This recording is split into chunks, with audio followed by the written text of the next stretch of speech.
এক ছোট্ট গ্রাম চন্দনপুর। আর দিনই সেই চন্দনপুরের সৌন্দর্য যেন মানুষের মন কেড়ে নেয়। কিন্তু চন্দনপুরের শেষ প্রান্তে আছে একটা জঙ্গল। সেই জঙ্গলে যদিও সৌন্দর্য নেই, আছে শুধু অন্ধকার। আর সন্ধ্যা হলেই সেখান থেকে ভেসে আসে হায়নার ডাক। কি গো দিনু ভাই, কই যাও? এই যে বৃষ্টির জন্য সারাদিন শ্যামলী আর ধবলিকে নিয়ে তো বেরোতে পারিনি, তাই এখন একটু বেরোলাম। এখনো তো মেঘ কাটেনি, এমনিও একটু পরে সন্ধ্যা হয়ে যাবে, এর মধ্যে বেরোলে? কি আর করি বলো, না বেরোলেও তো নয়। ঘরে সে বিশাল হাঁক ডাক শুরু করেছিল, আর বলো না। উহ, আচ্ছা বেশ, যাও যাও ঘুরিয়ে নিয়ে আসো। এই শ্যামলী, আহ না, ওদিকে যাবি না, এদিকে আয়, সন্ধে হচ্ছে। এখন আর জঙ্গলে ঢুকবি না, এদিকে চলে আয় বলছি। আর ভালো লাগে না, এই শ্যামলীটা কোনো কথাই শুনতে চায় না। এত করে বারণ করলাম, তাও এই জঙ্গলে ঢুকে পড়লো। না, আর কিছু করার নেই, এখনো সন্ধ্যা নামতে কিছুক্ষণ বাকি আছে। যাই যাই, ওকে খুঁজে নিয়ে আসি, যাই। এই যে ধবলি, তুই এখানে থাক, আমি এখনই আসছি। শ্যামলী, এই শ্যামলী, কোথায় গেলি রে? আয়, এদিকে চলে আয় শ্যামলী, ও শ্যামলী। কিন্তু জঙ্গলের ভেতর থেকে কোনো সাড়া এলো না। দিনু এদিক ওদিক খুঁজতে লাগলো। সময় গড়াতে গড়াতে চারপাশে সন্ধ্যার অন্ধকার নেমে আসতে শুরু করলো। সে কখন থেকে শ্যামলীকে খুঁজছি, কোথায় গেল ভগবান জানে। এরই মধ্যে তো নিশ্চয়ই জঙ্গলের গভীরে চলে যায়নি, তাই না? সন্ধ্যা হয়ে এসেছে, এবার যে আমার একটু ভয় ভয় করছে। ওদিকে ধবলিটাও একা বাঁধা আছে। এই তো, ও ওই দিক দিয়ে মনে হচ্ছে আওয়াজটা আসছে। এই যে হায়নার আওয়াজ। না না না না, আমাকে আমাকে তাড়াতাড়ি এখান থেকে বের হতে হবে। শ্যামলী, ও শ্যামলী, ও ওই তো শ্যামলী। শ্যামলী, এই যে শ্যামলী, এদিকে এলি কেন বলতো? সন্ধ্যা হয়ে এসেছে, চল তাড়াতাড়ি, ওদিকে ধবলি একা দাঁড়িয়ে আছে। এই, কি হলো তোর? চল বলছি। কি, এটা তো একটা মাটির পুতুল, কিন্তু কিসের এটা? ধুর, অন্ধকারে ঠিকভাবে কিছু দেখাও যাচ্ছে না।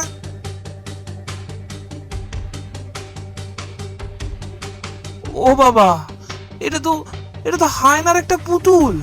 সারাদিনের এই বৃষ্টিতে একটুও ভেজেনি, কি করে হয় এমন?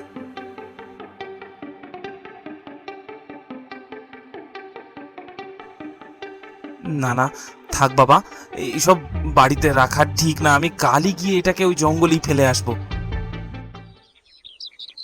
যাক বাবা, পুতুলটা তো এখানেই আছে। ও দিনু ভাই, বাড়িতে আসো নাকি? হ্যাঁ হ্যাঁ, আসছি। কি গো, মুখটা এমন শুকনো দেখাচ্ছে কেন? আর বলো না ভাই, কাল ওই জঙ্গল থেকে একটা অদ্ভুত জিনিস কুড়িয়ে এনেছি। কি জিনিস? ও বাবা, এটা তুমি কোথায় পেলে? জঙ্গলের ভেতরে শ্যামলীর পায়ের কাছে পড়েছিল।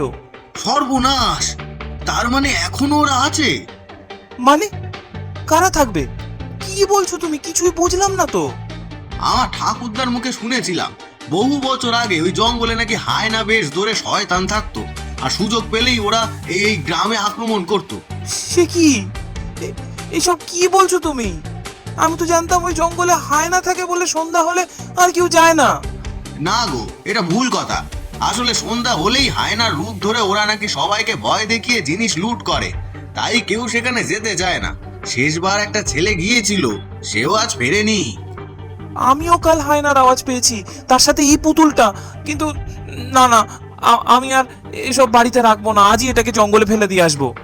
হ্যাঁ হ্যাঁ, তাই ভালো, এটাকে গিয়ে আগে ফেলে আসো। আর তোমার গরুগুলোকে এবার একটু বেঁধে রাখার অভ্যাস করো, নইলে আবার এদিক ওদিক চলে যাবে, দেখা গেল আর খুঁজেই পাওয়া যাচ্ছে না। না না বাবা, এই পুতুলটাকে কাল যেখানে পেয়েছিলাম সেখানেই আবার ফেলে দিয়ে চলে যাব। হ্যাঁ, ওখানেই ঠিক আছে ওটা। কে ওখানে? না, এই দিনের বেলায় নিশ্চয়ই কেউ থাকবে না এখানে। সবাই তো রাতে এখানে ঢুকতে বারণ করে। কিন্তু যদি হায়না বেরিয়ে আসে,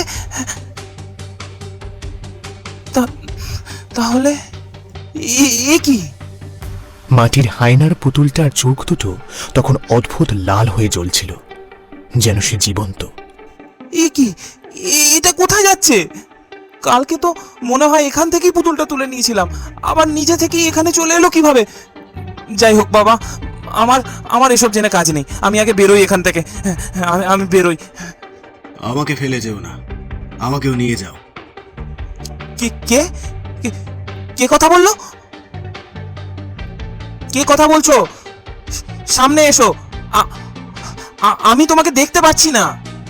কিন্তু চারপাশে কাউকে দেখা গেল না, শুধু গাছটার পাতাগুলো অদ্ভুতভাবে কাঁপছিল। না বাবা, আমি আর এখানে এক মুহূর্তও থাকবো না।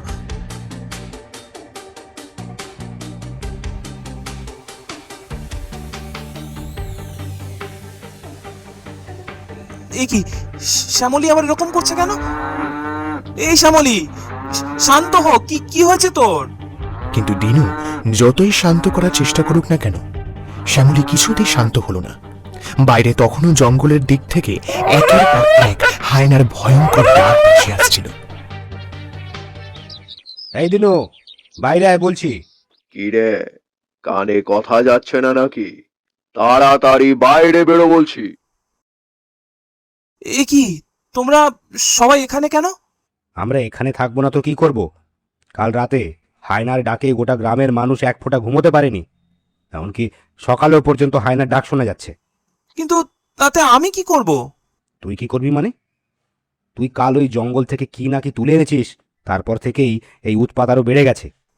কিন্তু আমি তো সেটা ফিরিয়ে দিয়েও এসেছি। ফিরিয়ে দিয়ে আসলেই হলো?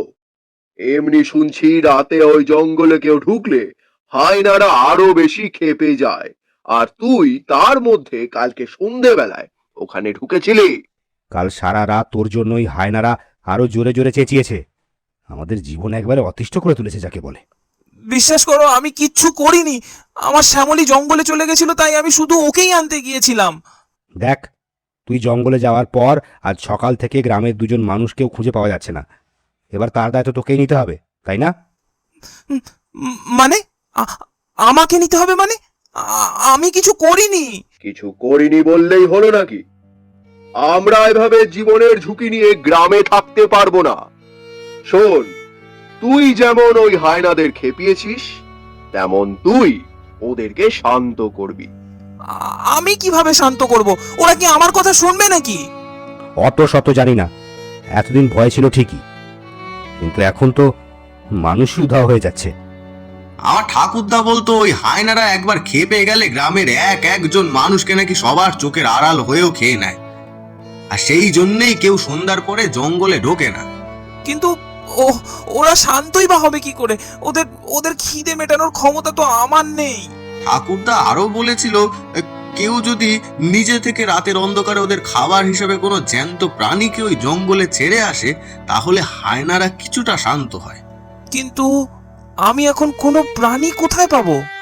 কেন, তোর ওই শ্যামলী আছে তো, যার জন্য এত কিছু হচ্ছে। না না, এসব কি বলছো তোমরা? ওরা আমার প্রাণ, আমি ওদের বিপদে ফেলতে পারবো না। আমাদেরও বাড়ির লোক আছে দিনু, তুই যখন এই বিপদ ডেকে এনেছিস তখন তোকেই কিছু করতে হবে। হ্যাঁ, আর হাতে বেশি সময়ও নেই আমাদের, তাই আজ সন্ধ্যা পর্যন্ত সময় দিলাম তোকে।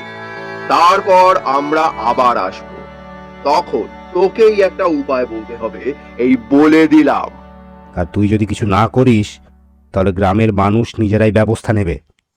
এই চলো সবাই। যা করবি একটু ভেবে করিস দিনু, গ্রামের এতগুলো মানুষের জীবনের ব্যাপার।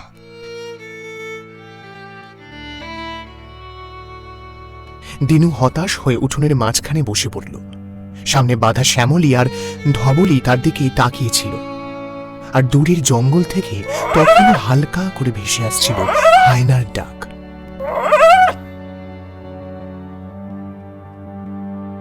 কিরে দিনু, তোর সিদ্ধান্ত নেওয়া হয়েছে? আরে চুপ করে থাকলে হবে না, বল কি ভাবলি? সিদ্ধান্ত নিয়েছি আমি। আজ রাতে আমি শ্যামলীকে ওই জঙ্গলে ছেড়ে আসব। তবে শ্যামলী একা যাবে না, আমি, শ্যামলী আর ধবলি তিনজনই ওই জঙ্গলে যাব। তোর নিজের জীবন বিপদে ফেলার কি দরকার? আমরা তো আর ধবলিকে নিয়ে যেতে বলিনি, শ্যামলীকে ছাড়া ধবলি থাকতে পারবে না। ও খাওয়া দাওয়া ছেড়ে দেবে, আর ওদের দুজনকে ছাড়া আমিও থাকতে পারবো না। তাই আমার মনে হয় আমাদের তিনজনকেই একসাথে যাওয়া ভালো। দেখ, তুই যেটা ভালো মনে করবি কর। নিজের যদি মরতে ইচ্ছে করে তাহলে কি আর বলবো। শুধু মাথায় রাখিস, ওই জঙ্গল থেকে রাতে কেউ বেঁচে ফেরে না। হ্যাঁ, মনে আছে। এই চলো সবাই। রাত তখন প্রায় 12টা। দিনু শেষবারের মতো শ্যামলী আর ধবলীকে খাবার খাইয়ে দিল, কিন্তু তার নিজের গলা দিয়ে আর খাবার নামল না। তারপর দিনু শ্যামলী আর ধবলীকে নিয়ে ধীরে ধীরে জঙ্গলের দিকে হাঁটতে শুরু করলো। তো তোরা আমাকে ক্ষমা করিস। গ্রামের এতগুলো মানুষের প্রাণের কথা ভেবে আমি তোদের বাঁচাতে পারলাম না। তবে তবে চিন্তা করিস না, আমিও তোদের সাথেই যাব। তোদের তোদের একা ছাড়বো না। মরলে আজ আমরা একসাথেই মরবো। কিন্তু আশ্চর্যের বিষয়, যতই তারা জঙ্গলের ভেতরে ঢুকতে লাগলো, ততই যেন হায়নার আওয়াজ ধীরে ধীরে কমতে শুরু করলো। এই বট গাছি বুঝি এই বনের রক্ষাকারী? সবাই তো মনে হয় এর কথাই বলতো। আচ্ছা, কালকে ওই পুতুলটাও তো মনে হয় এই দিকেই গড়িয়ে এসেছিল। এ কি এই অন্ধকারে ওখানে ওটা কিসের আলো?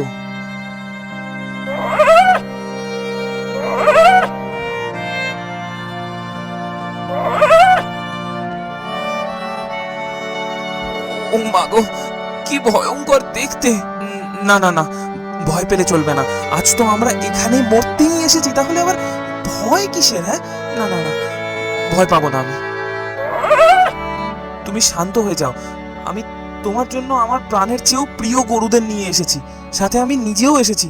তুমি তুমি আমাদের খেয়ে নাও, কিন্তু গ্রামের আর কারোর ক্ষতি করো না। গ্রামে সবাইকে বাঁচিয়ে তোমার কি লাভ, যে তুমি নিজের জীবন পর্যন্ত দিতে এসেছো? এ কি, তুমি তুমি কথা বলছো? আমি কথা বলতে পারি। এবার যা জিজ্ঞাসা করছি তার উত্তর দাও। আসলে ছোটবেলা থেকে আমার মা বাবা নেই। এই দুই গরু আর গ্রামের লোকজনের সাথেই আমি বড় হয়েছি। তাই আমি চাই না গ্রামের কারুর কোনো ক্ষতি হোক। আমার তো এই দুই গরু ছাড়া আর কেউ নেই, কিন্তু গ্রামের সবার পরিবার আছে। আমি চাই না আমার মতো আর কেউ বাবা মা ছাড়া হোক। বেশ, তবে তাই হোক। আমি তাহলে তোমার গরুদের খেয়েই আমার খিদে মেটাই। না, আগে আমাকে খাও, তারপর আমার গরুদের খেও। আমি নিজের চোখের সামনে ওদেরকে মরতে দেখতে পারবো না। বেশ, তবে তাই হোক।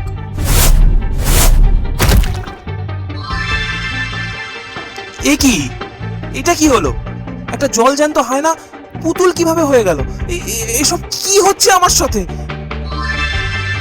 এ আবার কি? এখনই তো এটা পুতুল ছিল একটা, তাহলে এমন মানুষ হলো কিভাবে? আপনি কে? আমার কথা শুনতে পাচ্ছেন? আমি ওকে আবার মানুষ বানিয়েছি। কে কে কে এখানে? কে কথা বলছো? এসব কি হচ্ছে? এটা সত্যি না স্বপ্ন? তুমি ভয় পেও না, আমি এই বনেই থাকি, এই বনকে রক্ষা করি। তুমি আমাকে ভয় পেও না। আর দীর্ঘ 30 বছর পর ওর অভিশাপ থেকে মুক্তি পেয়েছে। মানে কিসের অভিশাপ? সেটা তুমি ওর মুখ থেকেই শুনে নাও। কিন্তু উনি তো... এই তো, আমি আবার আমার আগের রূপ ফিরে পেয়েছি। আমি ভাবতেও পারিনি আমি আবার আমার আগের রূপ ফিরে পাবো। কে কে আমাকে এই অভিশাপ মুক্ত করলো? এই যে এই ছেলেটি আজ নিজের অজান্তেই তোমাকে মুক্ত করলো। তুমি তো আমাকে তোমার বাড়িতে নিয়ে গিয়েছিলে, আমার মনে আছে। আমি আমি কিছু বুঝতে পারছি না, তোমরা কি বলছো? আমাকে একটু ঠিক করে বলো না। আসলে আজ থেকে 30 বছর আগে আমি এই বনে এসে রোজ রাতে গ্রামের লোককে ভয় দেখাতাম। ওদেরকে বলতাম এই বনের হায়না আছে, তাই কেউ গেলে আর ফিরতে পারে না। কিন্তু কেন? কোনো কারণ নেই।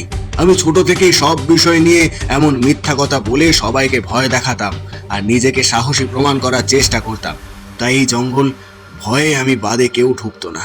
কিন্তু তোমার কথা মিথ্যে কিভাবে হয়? প্রতি রাতে গ্রামের সবার ঘুম ভেঙে যায় এই হায়নার আওয়াজে। এর পিছনে একটা গল্প আছে। আসলে আগে আমি ওরকম আওয়াজ করে সবাইকে ভয় দেখাতাম। তেমনি একদিন সন্ধ্যায় জঙ্গলে ঢুকেছিলাম আওয়াজ করে সবাইকে ভয় দেখাবো ভেবে, কিন্তু সেই দিনই আমি আমার পাপের শাস্তি পেলাম।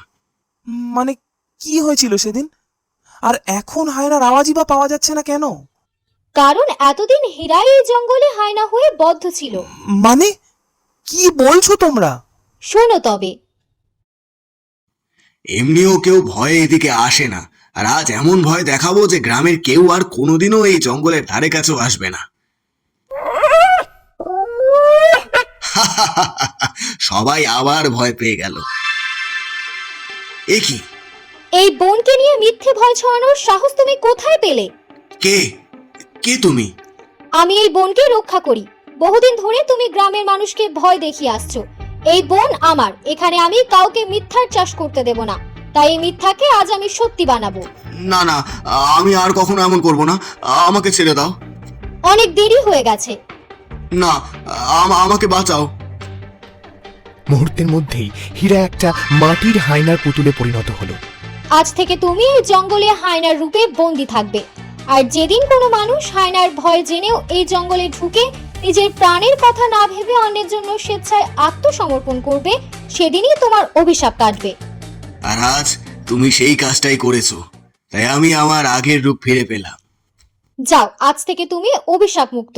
তবে আর কখনো কোনোদিনও কোনো মিথ্যা কথা বলবে না। আজ থেকে তোমার জীবনের নতুন দিন শুরু। আর গ্রামে ফিরেই তোমার প্রথম কাজ হবে গ্রামের মানুষের এই মিথ্যা ভয় ভাঙানো।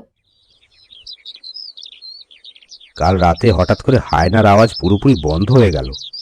আর এখন দেখছি দিনু তার 2 গরুকে নিয়ে দিব্যি ফিরে আসছে।